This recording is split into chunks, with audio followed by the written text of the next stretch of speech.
e eu já havia dito que a gente vai fazer uma mistura de todos eles, porque nenhum dos evangelhos tem uma informação fechada. Eles precisam dos outros evangelhos para que a informação fique mais clara acerca de situações e coisas que Jesus ensinou. Tem coisas que nós vamos ler em alguns evangelhos, que o outro evangelho vai trazer uma visão um pouco diferente daquilo que aconteceu e vai enriquecer ainda mais a história. Então, por isso, eu não vou falar primeiro de Mateus, depois de Marcos, depois de Lucas e depois de João, mas eu vou procurar fazer, então, uma mistura dos quatro, procurando tratá-los na ordem cronológica. Ok? Então, também não falarei apenas sobre Jesus, que nos evangelhos, mas falarei também de outros personagens que compõem o evangelho. E o personagem que nós vamos tratar hoje chama-se João Batista, o profeta. João Batista é uma pessoa descrita nos evangelhos com características muito similares a Jesus, ao ponto de que algumas pessoas pensavam que ele era o Cristo, ele era o Messias. Haviam coisas que aconteceram relacionadas a ele que eram realmente sobrenaturais. Já começava pelo fato dos pais dele serem velhos e a mãe ser estéril. Isabel não podia ter filhos. Agora, há alguma coisa mais interessante nesse aspecto relacionado a João Batista, que a vinda de João Batista havia sido profetizada por Isaías há mais ou menos 500 anos antes da vinda dele. Ele havia profetizado que antes do Messias ser revelado, Deus ia mandar alguém que ia preparar o caminho do Messias. E esse alguém era João Batista. O nascimento de João Batista foi um decreto soberano da parte de Deus.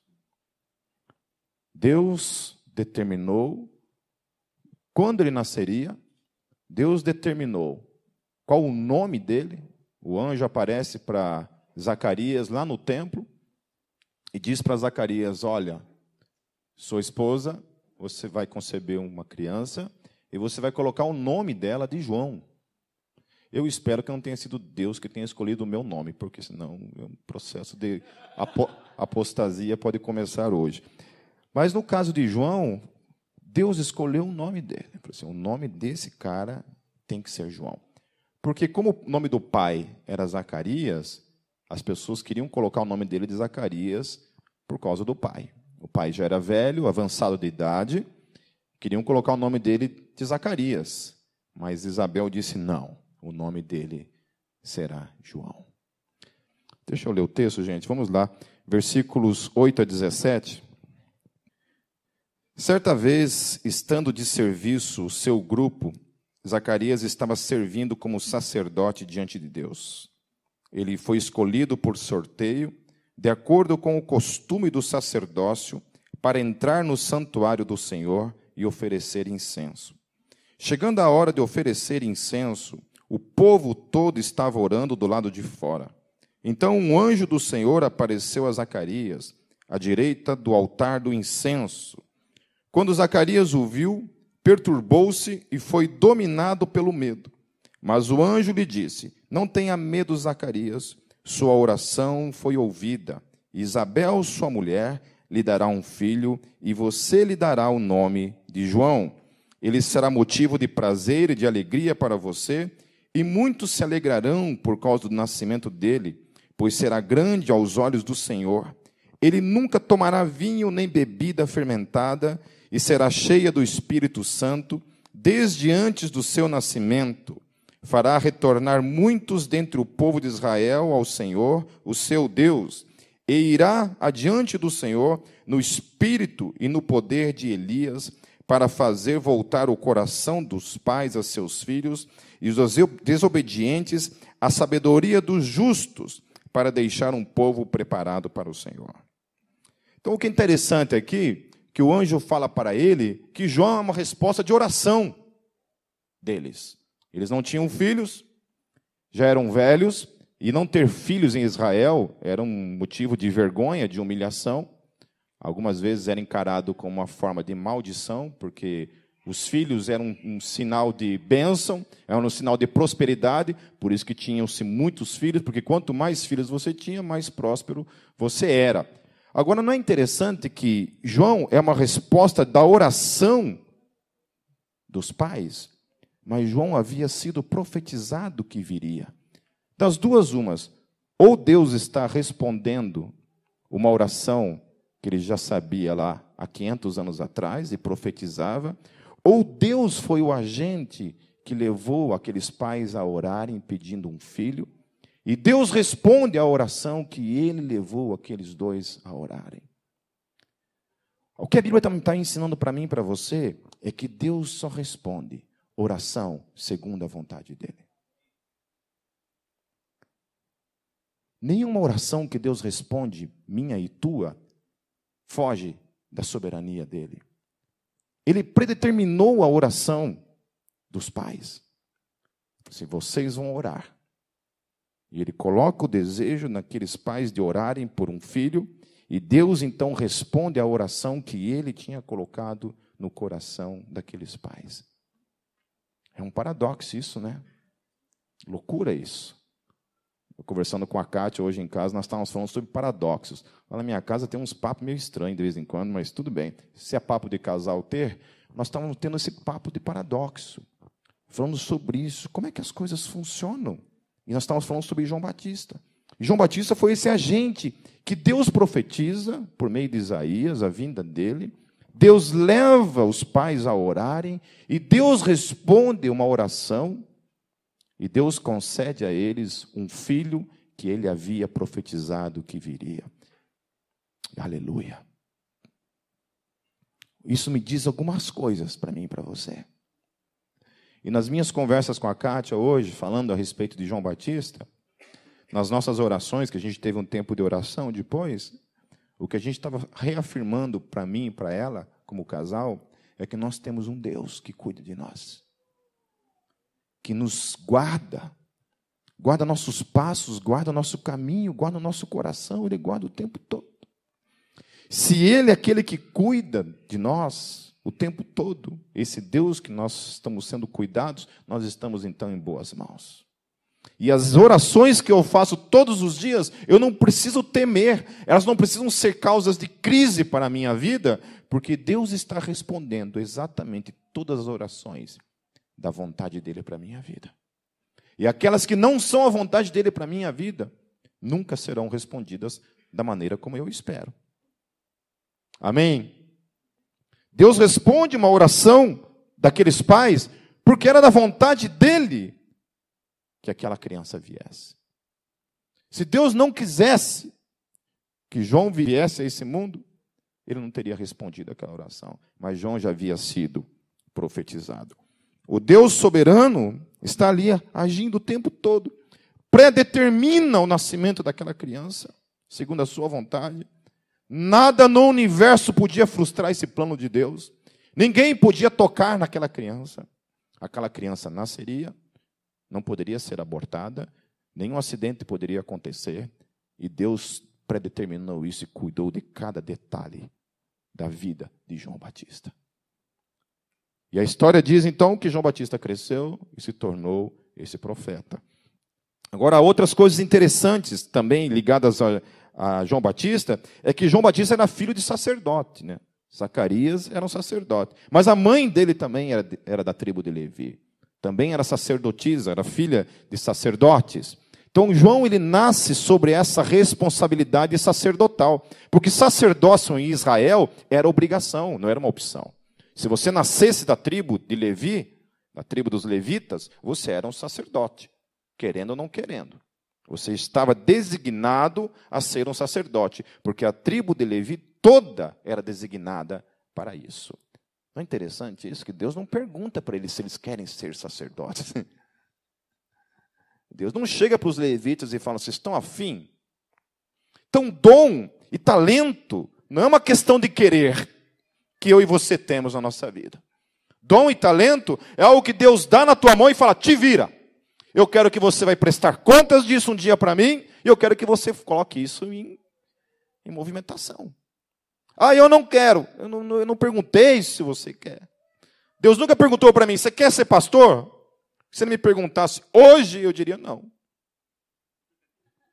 Lá no começo a gente tem algumas falsas ideias acerca disso. A gente acha que ser pastor é ser teólogo, é só pregar e acabou, né? Muita gente aqui almeja, talvez, estar numa posição de pastor de uma igreja. Você não sabe o que está arrumando para a tua cabeça. A não ser que Deus realmente tenha isso para a sua vida, eu vejo isso pelos grupos de célula. Às vezes a gente começa a conversar com os líderes e já estão desesperados, porque estão cuidando de 3 casais. Já estão perdendo os cabelos, tendo crise existencial, depressão, querendo morrer, querendo apostatar da fé. Quando Paulo falou assim, aquele que deseja o episcopado, né, deseja uma grande coisa, eu discordo dele. Acho que Paulo estava meio equivocado. Vou mandar ele vir pastorear a Gólgota para ele ver uma coisa. Então, a primeira coisa é essa, que ele nasce nessa condição de sacerdote. E a outra questão que é interessante aqui é que quando a reaçãozinha que Zacarias tem quando vê o anjo. Quando Zacarias vê o anjo, Zacarias tem medo. É muito diferente dos pentecostais de hoje em dia. Os caras vão no meio do mato, vê anjo e dão risada, não acontece nada. Ninguém sai correndo. Se eu ver um anjo no meio do mato, vai abrir uma clareira, bicho, eu vou desmatar tudo com o peito, assim, correndo.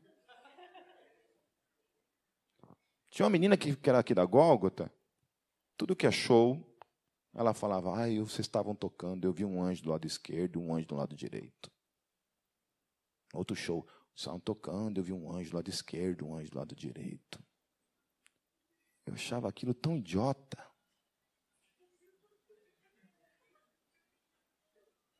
Tão estúpido. Primeira coisa que eu não via mudança assim no sentido, meu Deus, você viu um anjo e não aconteceu nada. Eu nunca vi anjo. Eu já estremeço por dentro. Imagine vendo. Então para com essa palhaçada. Para com isso. Você quer saber se você viu o anjo ou não, de verdade? É se você se borrou de medo. Se você estremeceu de verdade. Porque você não se viu um vagalume. Viu alguma coisa, um reflexo da lua, algo assim. Mas na Bíblia Sagrada, todas as vezes que anjos apareciam, as pessoas estremeciam.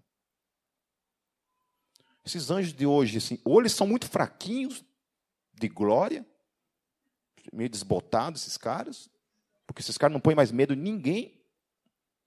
Ou esses anjos de hoje estão nessa condição, ou as pessoas estão vendo outra coisa que não seja anjo. Outra coisa é ver demônio, né?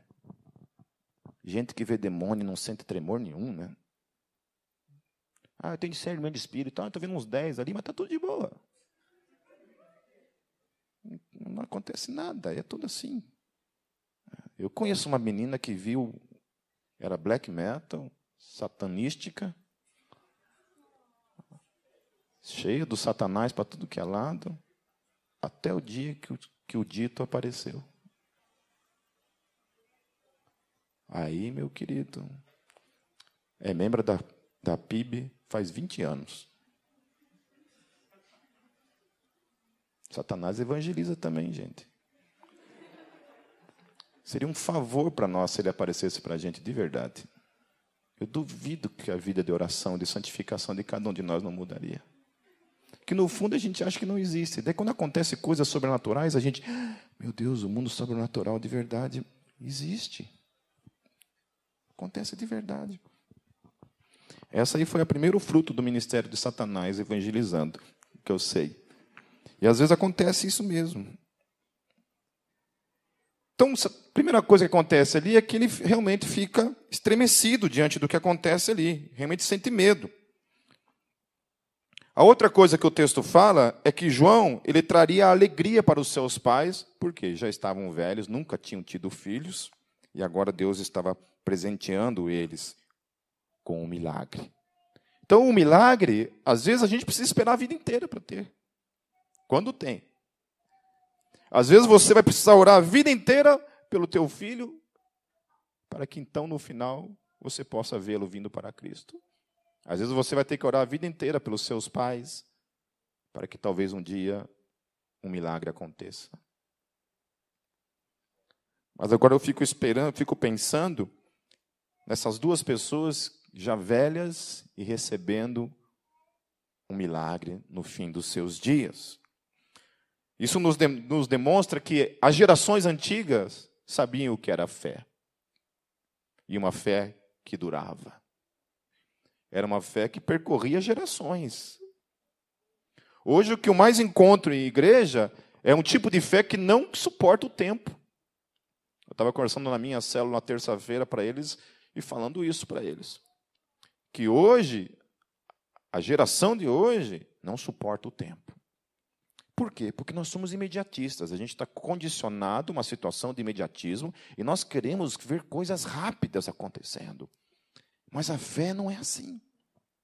Nós temos que esperar. E talvez nem veremos as coisas acontecendo. O que é interessante também no texto é que o texto fala que João será grande aos olhos do Senhor, não dos homens. Eu fico pensando assim, como é que Deus me enxerga todo dia? Como é que Deus enxerga você todo dia? Será que não seria bom a gente ouvir da parte de Deus assim, diante dos meus olhos, filho, você é grande. Eu te enxergo dessa forma. E vamos falar a verdade. O que é mais importante na nossa vida, na nossa existência? O que realmente importa para mim e para você? Diante dos olhos de quem nós devemos realmente andar e nos preocupar com a forma como tem nos visto? Como Deus me vê? Como Deus vê você? Quando Deus olha para mim, Ele me enxerga como uma pessoa grande aos olhos dEle? Ou não? E a Bíblia fala isso, que Ele será grande aos olhos do Senhor. Deus enxergava João, antes de todas as coisas, Deus já olhava para ele e via ele como grande, dizendo, esse menino vai ser grande aos meus olhos. A outra coisa que o texto fala é que ele seria cheio do Espírito Santo desde antes de nascer. Aleluia. Vocês já escutaram esse ditado que filho de peixe, peixinho é, e filho de crente nem sempre pode ser crentinho? Isso não é um absoluto. Porque para Deus, visitar uma criança no ventre de uma mãe, para Ele é simples. Tudo depende de uma única coisa, gente, que eu e você precisamos entender. Que é Deus o agente da salvação. Deus é o agente que dá o Espírito dele a quem Ele bem entender. E no caso de João Batista, um feto teve escolha de dizer, Espírito Santo, eu quero ou não quero. Já havia sido profetizado que no ventre da mãe dele, ele seria cheio do Espírito. Aleluia. Você sabe o que é você ser fecundado e ser cheio do Espírito Santo desde então? Nascer nessa condição. O meu filho, antes de ele nascer, eu orava por ele todos os dias. Colocava minhas mãos na barriga da Cátia e orava, Senhor Jesus, que ele seja cheio do teu Espírito desde já. Ser cheio do Espírito Santo, gente, não é essa conversa pentecostal, não, gente. Porque a gente pensa isso. Ser cheio do Espírito Santo é o cara falar em línguas. Não tem nada a ver com isso. Ser cheio do Espírito Santo é ver anjo. Não, também não é isso. É ser profeta. Também não é isso. Ser cheio do Espírito Santo é ter uma convicção de onde você está indo e conseguir caminhar na direção desse alvo. Não fala nada que João Batista falava em línguas.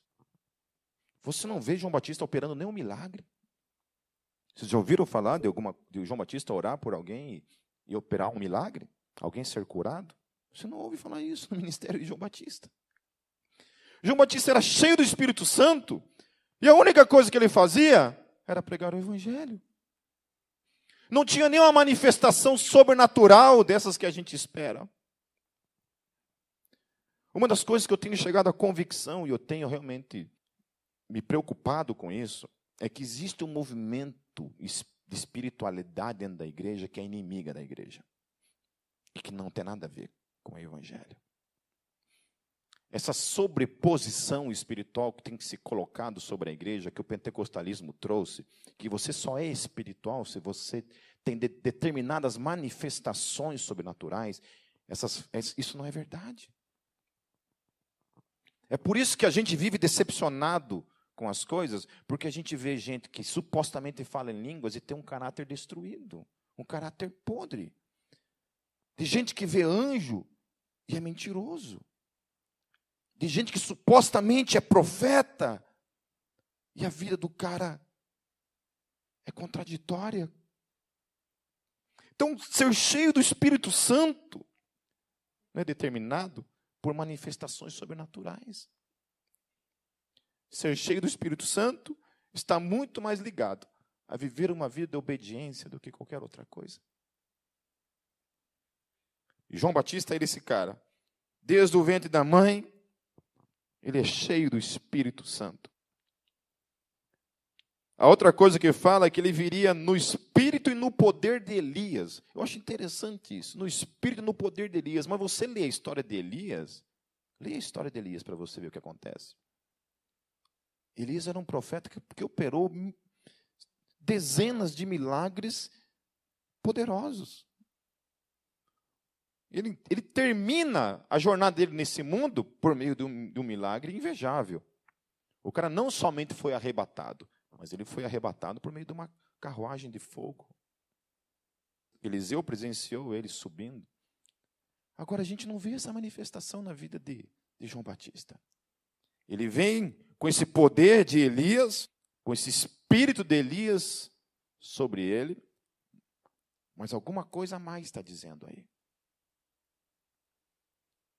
Na vida de João Batista, que não é essa manifestação sobrenatural, que não havia na vida dele.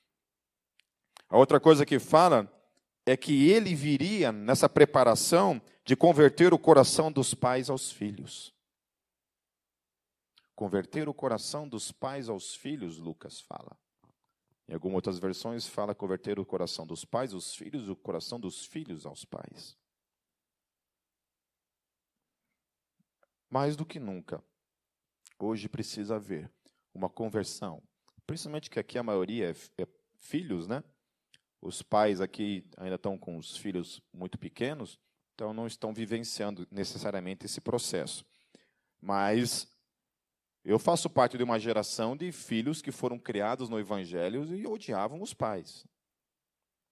E pais que não se entendiam com os filhos, não conseguiam se relacionar com os filhos. E apesar de ter todo o conhecimento do Evangelho.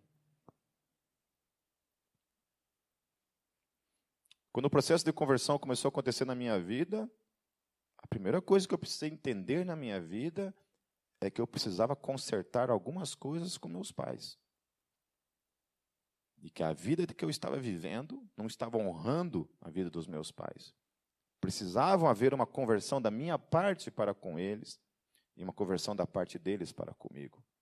Gente, família é algo precioso na nossa vida. Sabe, eu e você precisamos aprender em nome de Jesus a amar nossos pais, porque isso denota espiritualidade. Porque as coisas mais importantes que nós temos na nossa vida são as pessoas.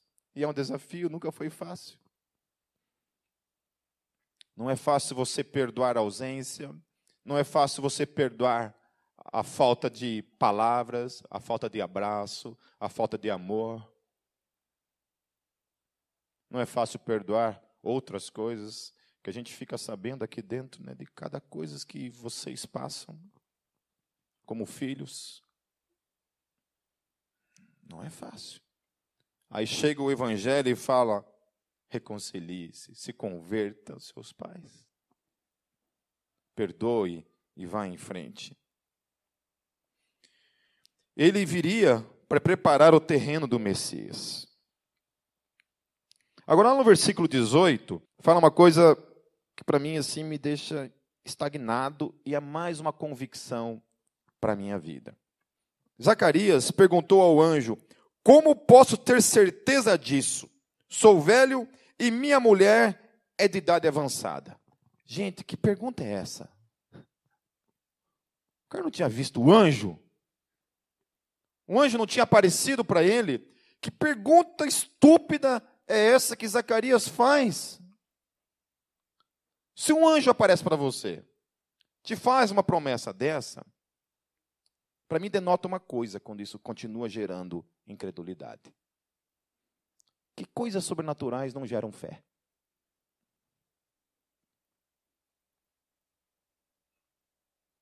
Eu nunca vi ninguém crer mais porque vê anjo. Está aqui um exemplo disso. Fé é um mistério. Fé é um mistério. Fé. Só tem uma palavra que define fé. É um mistério. Ele não é gerado por nenhum fator externo. A única coisa que pode gerar fé no meu e no teu coração é o sobrenatural do Espírito Santo na minha vida. E não são fatores externos. Gente, porque eu já vi tanto milagre na minha vida. E todas as vezes que eu tenho que deparar com situações, eu estremeço. Todos aqueles milagres serviram, obviamente, como uma revelação do mundo sobrenatural, que ele de fato existe. Está ali. Se manifesta. Mas, necessariamente, aquilo não mudou a minha vida. Não me fez crer mais ou crer menos. A mesma fé que eu tenho hoje é a fé que eu tive quando me converti com 18 anos. É a mesma fé que me move. E toda ela nasce de um só lugar, do Espírito Santo de Deus, como um dom, como um presente para a minha vida. Por causa da sua dúvida, ele paga um preço, Zacarias. Ele fica mudo até o dia do nascimento. Agora, outra questão relacionada a essa questão dos filhos. Por que Deus olha para João Batista lá no ventre e fala: essa criança vai ser cheia do Espírito Santo? E por que eu citei esse ditado que a gente tem no nosso meio, dizendo que o teu filho só é santo quando ele realmente confessa Jesus na vida dele como Senhor e Salvador? E antes dele fazer isso, ele não é santo. Portanto, é um pecador, e se morrer, vai para o fogo do inferno, coisa desse tipo. É baseado naquilo que Paulo fala em 1 Coríntios 7,14. Leia comigo, se você tiver a sua Bíblia aí.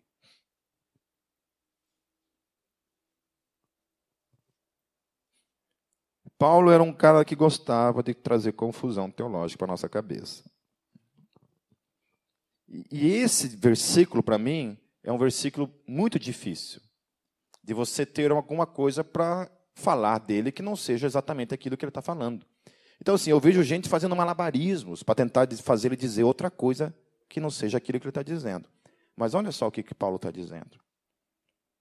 O marido descrente é santificado por meio da mulher. Ponto. Que negócio é esse, Paulo? Quer dizer que se a mulher é casada com um cara que não é crente, o cara é santo? O que vocês acham? O que Paulo está falando? Como o marido e a mulher são uma carne só, o marido, mesmo descrente, é santificado pela esposa. Aleluia. Ah, mas então o teu marido é ímpio. Não. Não para Paulo. Eu não estou dizendo para você que você vai casar agora com um filho de uma égua aí. Não é isso que eu estou dizendo. Paulo está dizendo que uma vez que a esposa se converte, o marido recebe a santificação por meio dela. Você pode pirar aí na tua cabeça, mas eu não posso dizer outra coisa a não ser isso. E a outra coisa que ele fala assim, e a mulher descrente Então, se você casou com a piriguete, a mulher descrente é santificada por meio do marido. Aleluia. Ele usa um termo chamado santificado, gente. Torna santo aquele que está junto. Não me pergunte como. Não me pergunte como. E aí ele continua, dizendo assim: se assim não fosse, seus filhos seriam impuros, mas agora são santos. Aleluia! O meu filho é santo, mesmo que ele não queira. Ele é santo por causa de mim. Os santos geram santos, porque os santos são santos. A cruz, o que acontece na cruz é algo tão poderoso e sobrenatural que nós não conseguimos medir a dimensão da salvação que acontece por meio de Cristo na minha vida e na tua vida. Quando Cristo entra na nossa vida como Senhor e Salvador da nossa vida, essa realidade espiritual, ela toma dimensões tão poderosas que ela não somente santifica a minha vida, mas ela santifica aquele que está comigo. E aquilo que é gerado de nós dois também se torna santo por meio disso. Aleluia. Pode sair na manhã no Facebook, me chamando de herege do que for. Ou então faça um favor para nós. Nos explique esse texto de outra maneira. Faça ele dizer outra coisa, que não seja exatamente o que ele está dizendo. Amém? Então, quando alguém disser para você assim, filhinho de peixe é peixe, mas filhinho de crente não é crente, você manda ele ler 1 Coríntios 7. Então você leia lá 1 Coríntios 7. Meu filho é santo. Não porque eu estou dizendo, mas porque a palavra está dizendo. Amém? Nenhum teólogo nesse mundo pode dizer o contrário do que a palavra está dizendo. Amém? Os nossos filhos são santos porque nós somos santos. Se você tem uma mãe crente, quem tem mãe crente aí? Levanta a mão. Amém. Que bom, só tem gente santa aqui então. Só tem santos. Amém? Se a tua mãe é crente, você já é santo por meio dela. Aleluia. Aleluia. E amém. Algo interessante, apenas como questão de curiosidade, é que João ele viveu no deserto até aparecer publicamente. Agora, lembram que Zacarias e Isabel eram já de idade avançada? Lembram disso? Jesus, quando ele começa o ministério dele, ele começa o ministério dele com 30 anos. João Batista era da mesma idade que Jesus. Da mesma idade. Então, 30 anos era a idade que um sacerdote começava o seu ministério. Não antes disso, mas 30 anos era a idade que um sacerdote começava o ministério dele. João Batista, provavelmente, por seus pais já serem idosos, quando ele vai morar no deserto, ele vai morar no deserto depois da morte dos seus pais. Até então, ele vivia com seus pais. Quando seus pais morrem, ele vai para o deserto. E do deserto, então, Deus o chama. E isso é muito parecido com a história de Jesus. Jesus também ele começa o seu ministério com 30 anos.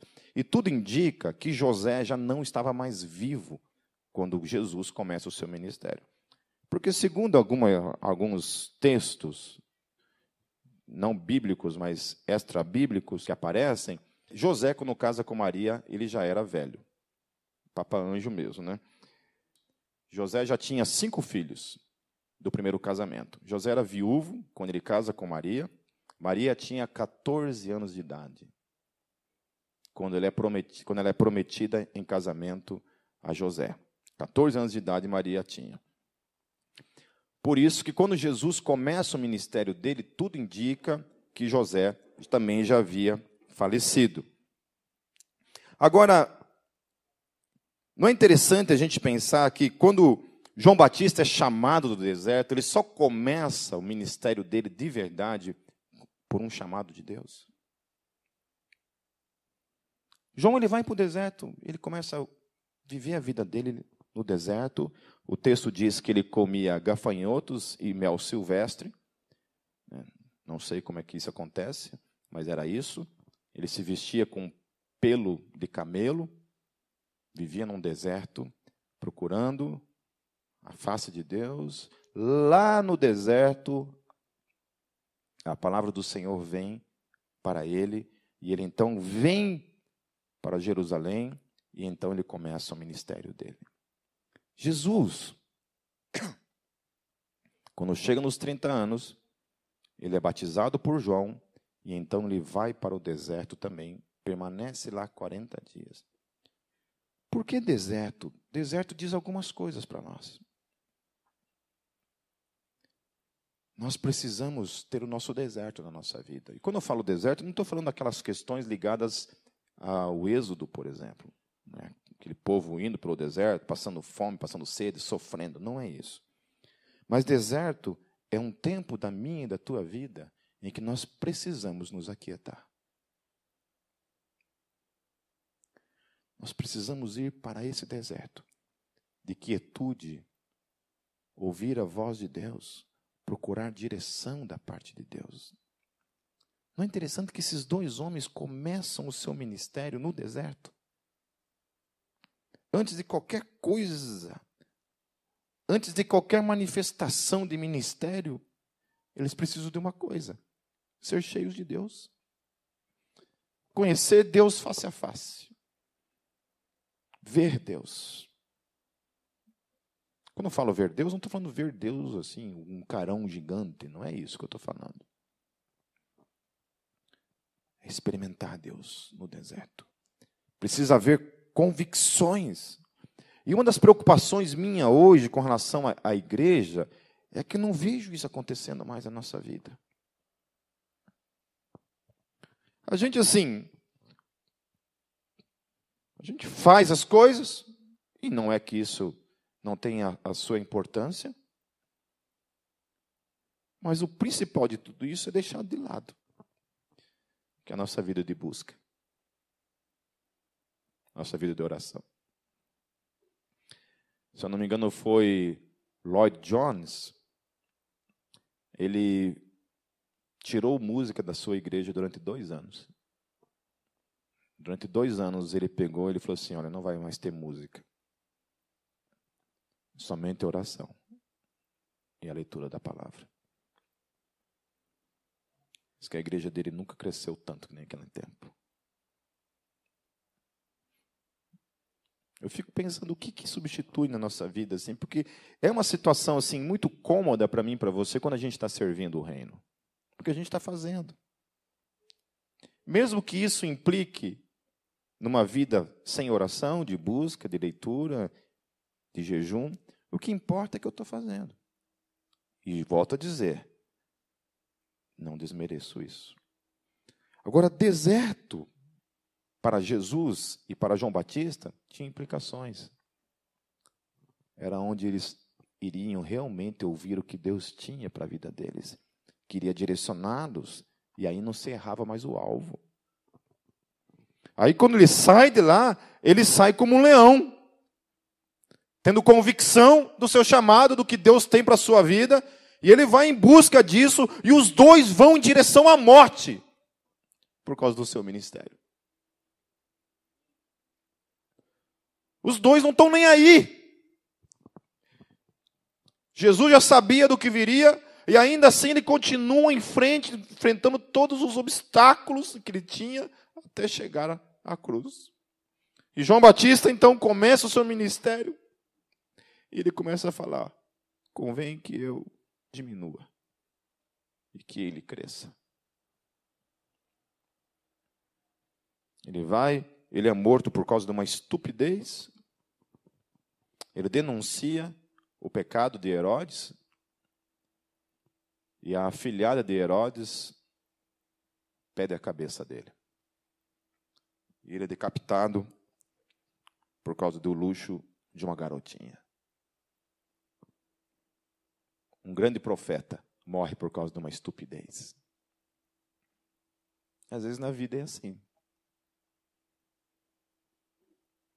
Às vezes um idiota, um estúpido, pode acabar com o teu ministério. Ou às vezes eu mesmo sou esse estúpido que acabo com o meu próprio ministério. Por falta de convicção, por falta de alvo, por falta de saber para onde eu estou indo. Sabe, uma coisa que eu não suporto na minha vida como pastor é ver gente reclamando. Se tem uma coisa que é um chute lá mesmo, é gente reclamando. Para mim, reclamações, murmurações, insatisfações que a gente tem na vida denotam falta de alvo. Uma falta de saber para onde está indo. Sabe? Deserto denota isso. Talvez seja o momento de todos nós pararmos e irmos para um deserto em busca da voz de Deus.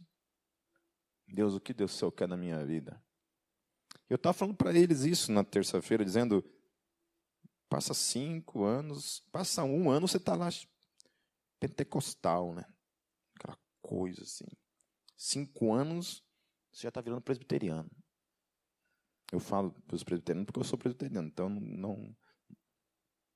Você vai ficando meio murcho, vai murchando.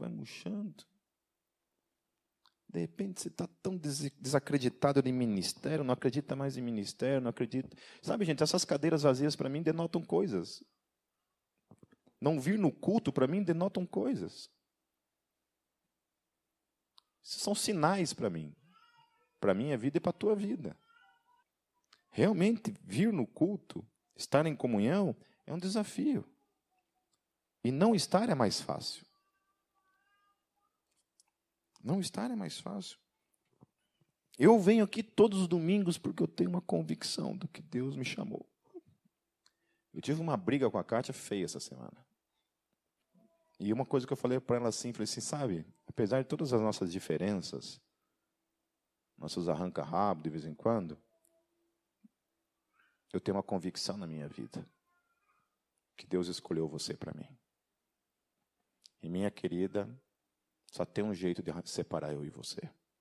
Deus me matando. Ou matando você.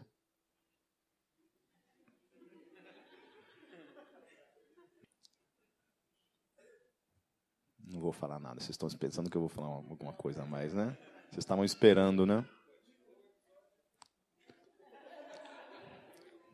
E aí, a gente começou a falar essas coisas das afirmações que nós temos, sabe? Porque às vezes na nossa vida as coisas vão acontecendo e vão nos tirando desse alvo. O alvo das convicções que nós temos na nossa vida. Entende? Então você ter convicções de chamado, por exemplo. Quantas vezes eu já fui tentado a largar essa história de rock and roll, sei lá, ir para o nome que não pode ser pronunciado.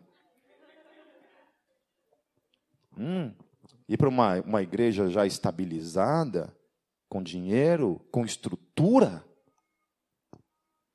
organizada, aparentemente sem problemas. Quantas vezes? E aí o Espírito Santo também fala assim, você esqueceu do teu chamado. Amém? Banda que acaba, começa e acaba. Eu falei, meu Deus, quando é que está a convicção de chamado desse povo? Convicção de chamado. Lá em Lucas 3, eu não vou ler todo o texto porque é muita coisa, então eu vou estar falando algumas observações no texto, que depois em casa você pode ler.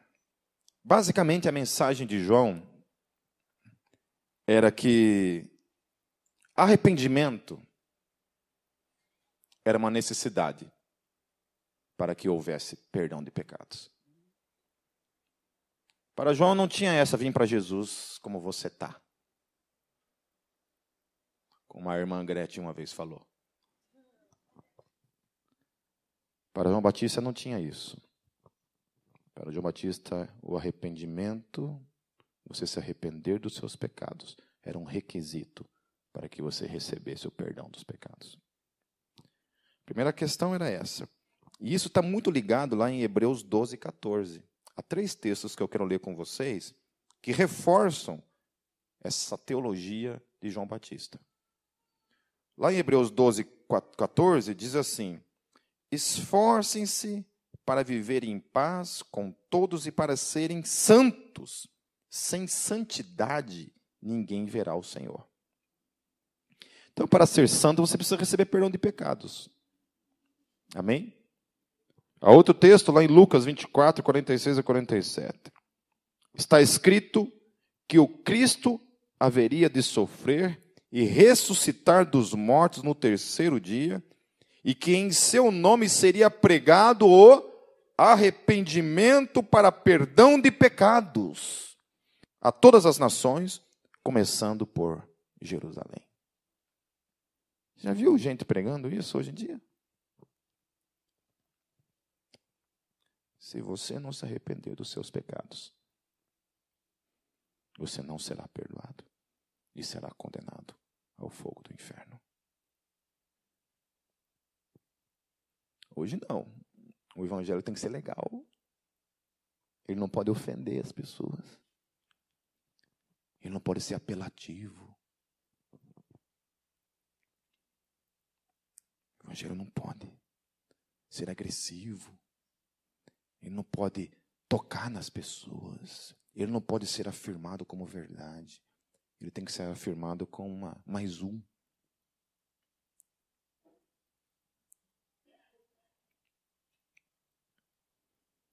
Todas as pessoas que eu discipulei na minha vida,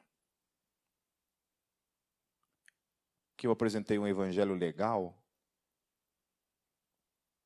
geraram frutos podres. Todas as pessoas que eu apresentei o evangelho genuíno do arrependimento, tiveram suas vidas transformadas. Eu sou um fruto de um arrependimento. Quando o evangelho me foi apresentado, aquilo gerou em mim convicção de pecados, que me geraram o arrependimento dos meus pecados. E então eu recebi o perdão dos pecados. E isso me trouxe a paz, a convicção de que Deus havia me perdoado de todos os meus erros em Cristo Jesus. Aleluia. Em Atos 2, diz assim: quando ouviram isso, os seus corações ficaram aflitos. 2, 37 e 38. Os seus corações ficaram aflitos e eles perguntaram a Pedro e aos outros apóstolos: irmãos, que faremos? Pedro respondeu: arrependam-se e cada um de vocês seja batizado em nome de Jesus Cristo para perdão dos seus pecados e receberão o dom do Espírito Santo. Aleluia.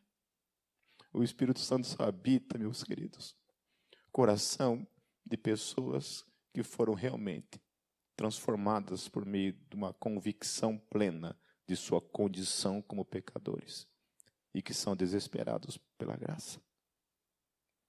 O Espírito Santo não habita pessoas que estão vindo atrás de bênção. O Espírito Santo não está preocupado com pessoas que querem saber de dinheiro, negociar com Deus. Porque esse é o evangelho atraente aí. O Espírito Santo está preocupado com as pessoas que chegam assim e não diz assim: Deus, obrigado porque eu não sou como a eles. O perdão de Deus e a graça de Deus alcança aquele que chega e fala assim: Deus, me perdoe porque eu sou um pecador. Eu reconheço a minha condição. Esse é realmente aqueles a quem Deus tem chamado, que têm recebido a graça de entender a sua condição e, portanto, serem salvos dessa condição. A pior desgraça, que literalmente seria esse o termo, que pode acontecer comigo e com você, é a gente chegar e dizer: fiz um monte de caca na minha vida, não estou arrependido. Se eu pudesse, faria tudo de novo. Eu já vi crente dizendo isso. Eu já vi testemunho de gente falando assim: olha, eu fiz mesmo. Se eu pudesse, fazia tudo de novo. Porque aprendi algumas coisas. Meu Deus do céu. Não há nada da minha vida que eu fiz de errado que eu tenha vontade de fazer de novo. Do contrário, gostaria de apagar da minha história. Dizer, Deus, como seria diferente se eu não tivesse? Né? Você quer ver burrada que casal faz? É quando você senta, né? Quando vai começar um namoro, e você pergunta para o outro, como é que foi teu passado? Já estragaram o relacionamento de vocês fazendo essa burrada? Então, a Kátia, nós estávamos vivendo um momento maravilhoso como namorado, até que eu fui perguntar do passado. E ela perguntou do meu. Aí foi podridão para podridão, tudo que é lado. Quase que a gente não casa. Então, e ele fala assim, deem frutos que mostrem arrependimento. Para as multidões, ele ensinava que deviam repartir suas roupas e o pão com os outros. Aos publicanos, ele dizia que não deviam cobrar impostos além do devido. Aos soldados, não deviam praticar extorsão, não deviam acusar ninguém falsamente e deveriam contentar-se com o seu salário. Pô, hein? A pessoa, Deus chega para você, contente-se com o teu salário, não reclame.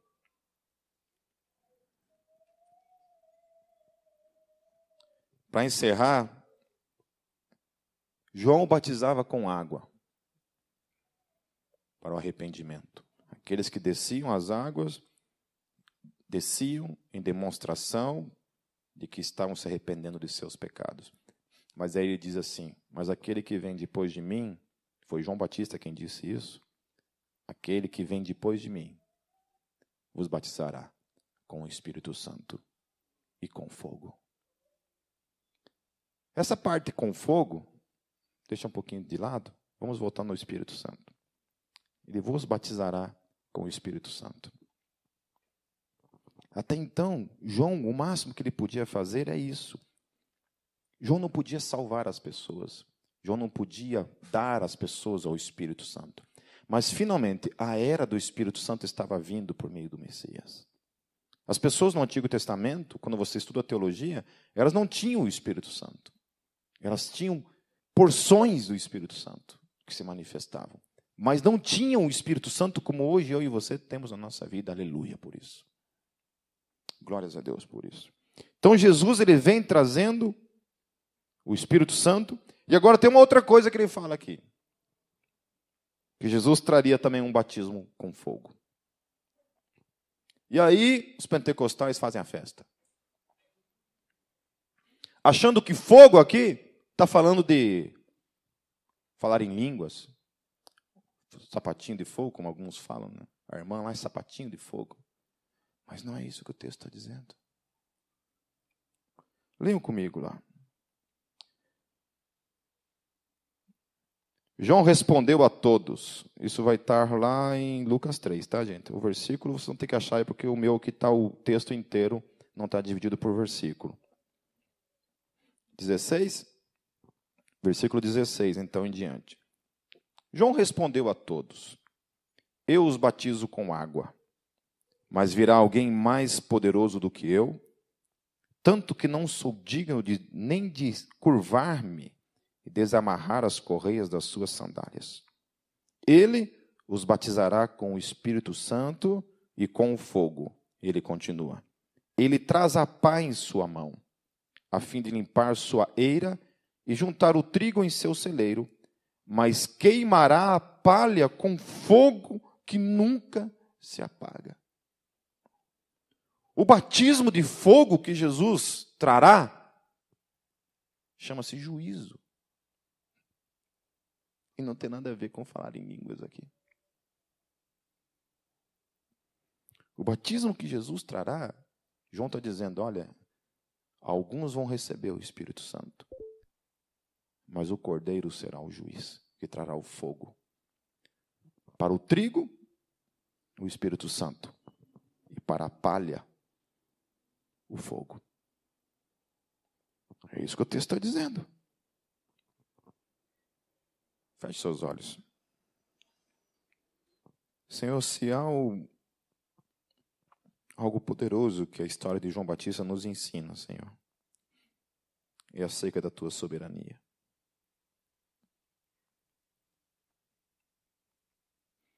A outra coisa, Deus, é que a obra na cruz foi tão poderosa que ela tem o poder, Senhor, de santificar a todos os que são nossos. Para com a esposa, santificar o seu marido. Para com o marido, santificar a sua esposa. E santificar os nossos filhos. A tua palavra declara que eles são santos. A outra questão, Deus, é que o Senhor nos chamou para fazer o que o Senhor quer, e não o que nós pensamos que o Senhor quer. E que nós precisamos, Senhor, ir para o deserto e ouvir a tua voz. Precisamos aquietar, Deus, as nossas movimentações, Deus, que tem nos roubado, Deus, de ouvir a tua voz. E uma vez, Senhor, que nós temos a convicção do teu chamado, Deus, nós precisamos ir em frente até o fim, Deus, convictos do teu chamado. E mesmo que o caminho, Deus, seja a morte, Senhor. Deus, eu quero te louvar, Deus, porque o dom mais precioso que nós temos na nossa vida é a presença do teu Espírito, Senhor. O que há de mais precioso em cada um de nós é o teu Espírito que habita em nós. Obrigado, Senhor, porque nós não estamos mais debaixo, Senhor, da condenação do fogo. Obrigado porque hoje, Deus, nós temos o selo do teu Espírito em nós, Senhor. Deus, eu peço que o teu Espírito que habita em nós, Senhor, nos ajude a viver uma vida de confissão de pecados, de arrependimento, Senhor. Deus, não deixe, Senhor, não permita na nossa vida esses pecados que vão encontrando, Deus, um cantinho para ficar, Deus sabe, que vão fazendo de nós morada, que vão se aconchegando e a gente vai tratando eles como bichinhos de estimação, Senhor, e a gente vai gostando, Senhor, quando a nossa vida já não é mais, Senhor Jesus, uma vida de santidade,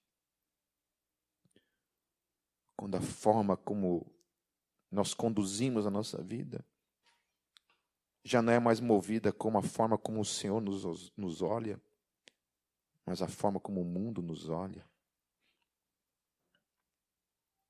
Deus, tenha misericórdia de nós, Senhor. Tenha misericórdia de nós. Tenha misericórdia. É o que eu oro, Senhor, em teu santo nome.